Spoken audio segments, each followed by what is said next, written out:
छत्तीसगढ़ में विधानसभा का 14वां दिन, सत्ता पक्ष और विपक्ष एक दूसरे पर हमलावर।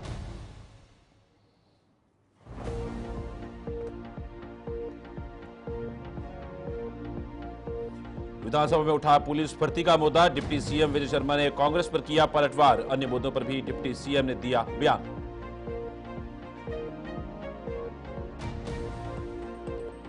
डिप्टी सीएम अरुण साव ने औरंगजेब मामले पर दी प्रतिक्रिया। औरंगजेब ने भारतीयों पर जुल्म किया, नक्सलवाद पर भी डिप्टी सीएम ने दी प्रतिक्रिया।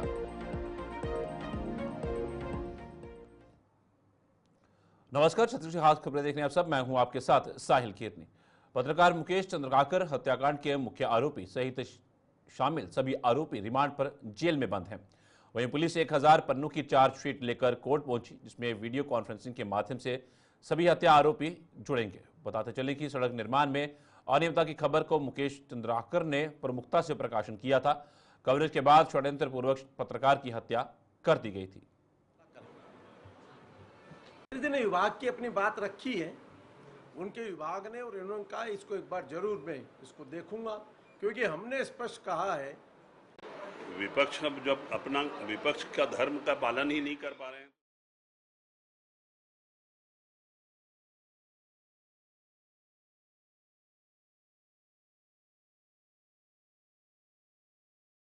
मुकेश चंद्रकाकर हत्याकांड मामले में आज पुलिस के द्वारा 4 आरोपी सुरेश चंद्रकार, दिनेश चंद्रकार, रितेश चंद्रकार एवं महेंद्र रामटेके के विरुद्ध भारतीय न्याय संहिता की धारा 103(1), 238 क, 61 2 क, 239, 249 एवं 35 BNS के अंडर करीबन 1200 पन्ने की चार्जशीट माननीय न्यायालय में पेश की जा रही है।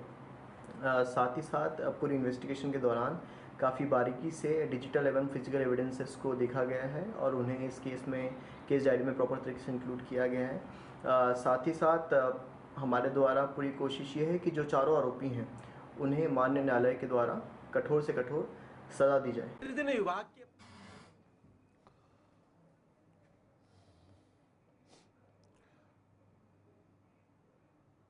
विधानसभा में पक्ष और विपक्ष दोनों ही पार्टियां आमने सामने हैं। वहीं कांग्रेस के विधायक राजकुमार यादव ने इसी बीच भाजपा पर निशाना साधा है। उन्होंने कहा कि आपको अगर प्रदेश की जनता ने काम करने का मौका दिया है तो उनसे ऐसा किया और वैसा किया करके पल्ला नहीं झाड़ सकते। आपको काम मिला है तो आप काम करो, या आप इस बात को लिख कर दो कि हम काम नहीं कर सकते। कुछ चीज को पूछेंगे तो 2047 बोलते हैं। वहीं इस पर भाजपा विधायक धर्मजीत सिंह ने पलटवार करते हुए कहा कि विपक्ष धर्म का पालन ही नहीं कर पा रही है तो हम क्या बोलें। उनकी कोई तैयारी नहीं होती है, कोई प्रश्न नहीं होता है। गाइडलाइन है, विपक्ष जब अपना विपक्ष का धर्म का पालन ही नहीं कर पा रहे हैं तो उनके पार्टी के बारे में हम क्या बोलें। जब उनकी कोई तैयारी नहीं रहती है, कोई प्रश्न नहीं पूछते हैं, कोई ऐसी जानकारी नहीं मांगते हैं जिसमें सरकार को कुछ बोल सकें, बता सकें। और अगर हमारा कोई आदमी जनहित का कोई मुद्दा उठाता है तो ये सरकार को घेरना नहीं है, बल्कि हम सरकार से जनहित के मुद्दों को लेकर के बात करना चाहते हैं और उस समस्या का निराकरण के जनता को हल पहुंचाना चाहते हैं। और ये जितनी भी बातें सत्तारूढ़ पार्टी के विधायकों के द्वारा पूछी जा रही है वो सब कांग्रेस पार्टी के समय के भ्रष्टाचार और गड़बड़ियों को उजागर करने के लिए हम पूछते हैं। उसे सरकार विरोधी तेवर के रूप में नहीं, बल्कि कांग्रेस को बेनकाब करने के लिए हम जो प्रश्न पूछ रहे हैं उसके रूप में देखना चाहिए। देखिए, हमेशा से हमारे नेता और हमारे जितने भी विधायक हैं, वरिष्ठ विधायक हैं, हमारे विपक्ष के हमारे नेता हैं, सभी लोगों का कहना है कि अब कहना बंद करो। आपको अगर काम करने का मौका छत्तीसगढ़ के प्रदेश की जनता, महान जनता ने दिया है तो आप काम करो। और उसने ऐसा किया, उसने ऐसा किया, ऐसा करके अपना पल्ला नहीं झाड़ सकते। आप काम करने का मौका मिला तो काम करो। ये न था आप इस बात को लिख के दो कि हम काम नहीं कर सकते। और इस प्रकार के कोई कुछ पूछे तो एक और अच्छा इन लोग नारा लगा है, कुछ चीज को पूछोगे तो 2047 बोलते हैं। तो छत्तीसगढ़ी में कहावत है, कब बबा मरही तक कब बड़ा चाबू। तो कितने 20-25 साल 2047 का सपना देखते हैं। अरे भैया, आज अल्प समय में जिंदगी है सबका। आप अभी के बात नहीं करके भविष्य का बात करते हैं। कुल मिलाकर के विष्णुदेव सरकार ये डबल इंजन, ये चौथा इंजन, इनका सिर्फ इंजन जुड़ रही है, इनका डब्बा गोल है, न इन लोग रोजगार दे सकते हैं। कहीं भी अगर 2-4 रोजगार भी देंगे तो हम अपने कार्यकर्ताओं को पीछे दरवाजे से डालते हैं। उसका जीता जागता उदाहरण राजनांदगांव के पुलिस भर्ती है। छत्तीसगढ़ की जनता विश्वदेव सरकार का चेहरा को जान चुकी है। सामान्यतः पीएचई विभाग के अंदर सब इंजीनियर की भर्ती में नियम में जो प्रावधान किए उन नियमों के विरुद्ध कई लोग कोर्ट में भी गए हैं और कई लोगों ने आवेदन दिया है। सब इंजीनियर की भर्ती में डिप्लोमाधारी को प्राथमिकता दी गई, लेकिन इस प्रदेश में कई ऐसे हजारों लोग हैं जो बीई किए हुए, एमटेक किए हुए हैं, वो उस भर्ती प्रक्रिया से वंचित हो रहे हैं। शासन का ध्यान आकर्षित करने के लिए आज पीएचई विभाग के मंत्री उप मुख्यमंत्री अरुण साहू जी का ध्यान इसलिए और आकर्षित किया है कि 2016 और 17 में जो नियम बने उस समय पीडब्ल्यूडी ने भी भर्ती की थी अपनी। उस समय हमने ओपन भर्ती के अंदर डिप्लोमाधारी के साथ साथ बी किए हुए भी और एमटेक किए हुए लोग भी सम्मिलित हुए थे। छत्तीसगढ़ की विधानसभा में पुलिस भर्ती का मामला जोर शोर से उठाया गया। इस मामले में राजनांदगांव और बिलासपुर से सामयी आई गड़बड़ियों को लेकर भी सवाल किया गया। गृह मंत्री ने मामले में मीडिया से बात करते हुए कहा कि यह वही भर्ती प्रक्रिया है जिसे कांग्रेस 5 वर्षों में पूरा नहीं कर पाई। 5900 कांस्टेबल की भर्तियों की गई। इसके अलावा 6 साल से रुकी हुई एसआई भर्ती भी की गई। 341 और नए पद निकाले गए। इसके अलावा कई अन्य पदों का सृजन किया गया। राजनांदगांव में जो गड़बड़ी सामने आई है उसमें कठोरता से कार्रवाई हुई है। कार्यवाहियां हुई हैं, ये वही भर्ती की प्रक्रियाएं हैं जिनको कांग्रेस ने 5 वर्षों में कांग्रेस पूरा न कर पाई।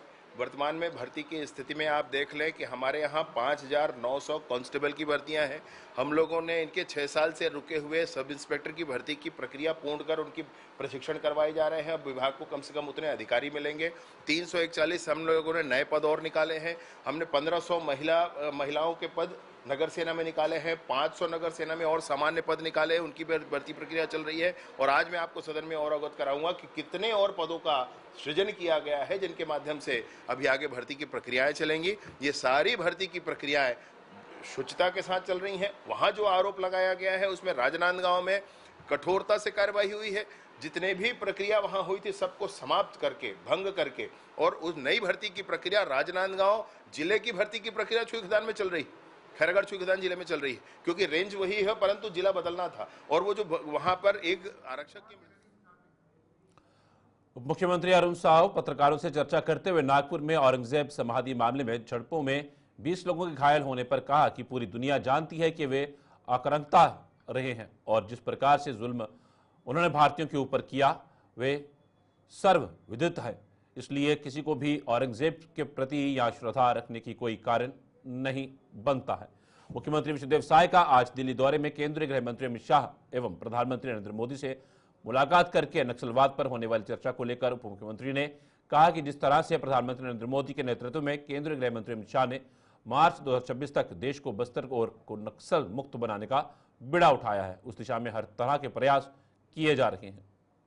देखिए, ये पूरी दुनिया जानती है कि औरंगजेब आक्रांता रहे हैं और जिस प्रकार से जुल्म उन्होंने भारतीयों के ऊपर, हिंदुओं के ऊपर किया है वो सर्वविदित है और इसलिए किसी को भी औरंगजेब के प्रति सहानुभूति और श्रद्धा रखने के कोई कारण नहीं बनता। देखिए, उस जिस तरह से मार्च 2026 तक देश और बस्तर को नक्सलवाद मुक्त बनाने का जो बीड़ा उठाया है प्रधानमंत्री माननीय नरेंद्र मोदी जी के नेतृत्व में देश के गृह मंत्री अमित शाह जी ने, उस दिशा में हर तरह के प्रयास किए जा रहे हैं। लगातार नक्सलियों का आत्मसमर्पण हो रहा है। लगातार सरकार ऐसे आत्मसमर्पित जो नक्सली हैं उनके पुनर्वास के लिए काम कर रही है। वहीं लोगों में शांति और सद्भावना बनाने के लिए, लोगों में जागरूकता लाने के लिए बस्तर ओलंपिक, बस्तर पंडुम जैसे कार्यक्रम और वहीं दूसरी ओर विकास के काम भी लगातार बस्तर में हो रहे हैं। तो निश्चित रूप से नक्सलवाद के मुद्दे पर मुख्यमंत्री विष्णुदेव साय जी की चर्चा देश के गृह मंत्री अमित शाह जी से हुई होगी। छत्तीसगढ़ के बीजापुर जिले में नक्सल संगठन को एक बार फिर बड़ा झटका लगा है। यहां पर 19 नक्सलियों ने आतंक का रास्ता छोड़कर आत्मसमर्पण किया है। इन सभी नक्सलियों पर कुल 29 लाख रुपए का इनाम था। वहीं समर्पण के बाद सभी को सरकार की ओर से 25-25 हजार रुपए की प्रोत्साहन राशि प्रदान की गई। सरेंडर करने वाले सभी 19 नक्सली पामेड़ एरिया कमेटी के बताए जा रहे हैं। नक्सलियों के PLGA बटालियन के सदस्य, PPCM, ACM, AOB डिवीजन और मिलिशिया लेवल के नक्सलियों ने DIG CRPF देवेंद्र सिंह नेगी और बीजापुर SP जितेंद्र यादव के सामने समर्पण किया है। माओवादी विचारधारा को छोड़कर के मुख्य धारा में शामिल हो रहे हैं, ये हमारे लिए सबसे महत्वपूर्ण बात है। आज सरकार के जो विभिन्न तंत्र हैं, सिक्योरिटी फोर्सेज हैं, पुलिस है और प्रशासन बीजापुर के सुदूर गांवों में नक्सल विरोधी अभियान चला रहे हैं और नक्सल को हम लोग उनकी गतिविधियों को काफ़ी अंकुश लगाने में सफल हुए हैं। साथ ही साथ जो विकास का कार्य इन इलाकों में चल रहा है उसमें पब्लिक में बहुत कॉन्फिडेंस आया है और मुझे पूर्ण विश्वास है कि जल्दी हम लोग बीजापुर को नक्सलवाद से ख़त्म करने में सक्षम होंगे। और ये जो 19 माओवादी विचारधारा को छोड़ करके मुख्य विचारधारा में शामिल हुए हैं, इनका बहुत स्वागत है और ये बहुत अच्छा काम है। जगदलपुर के महापौर संजय पांडे ने सफाई पर फैली अव्यवस्था को लेकर नाराजगी जताई है। बताया जाता है कि सोमवार को नगर निगम अमले के साथ वे सड़क पर सफाई का निरीक्षण करने निकले और शहीद पार्क से लेकर कुम्हारपारा चौक तक सफाई व्यवस्था का जायजा लिया। महापौर ने पूरे 1 घंटे तक शहीद पार्क का निरीक्षण किया। इस दौरान पार्क में पहुंचे लोगों ने भी महापौर के समक्ष अपनी समस्याएं रखी। अव्यवस्था देख वे कर्मचारियों पर भड़क गए। उन्होंने 2 टूक शब्दों में कह दिया कि सफाई व्यवस्था में लापरवाही बर्दाश्त नहीं की जाएगी। लापरवाह कर्मचारियों को शोकास नोटिस जारी करने के निर्देश भी उन्होंने दिए।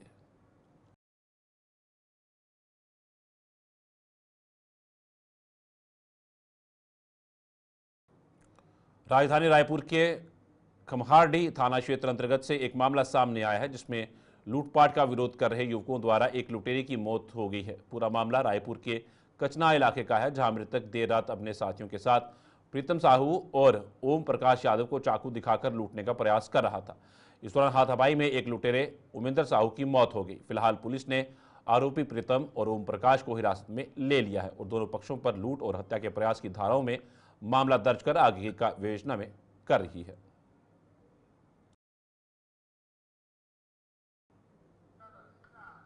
छत्तीसगढ़ी खास खबरों में फिलहाल इतना ही। दीजिए इजाजत। नमस्कार।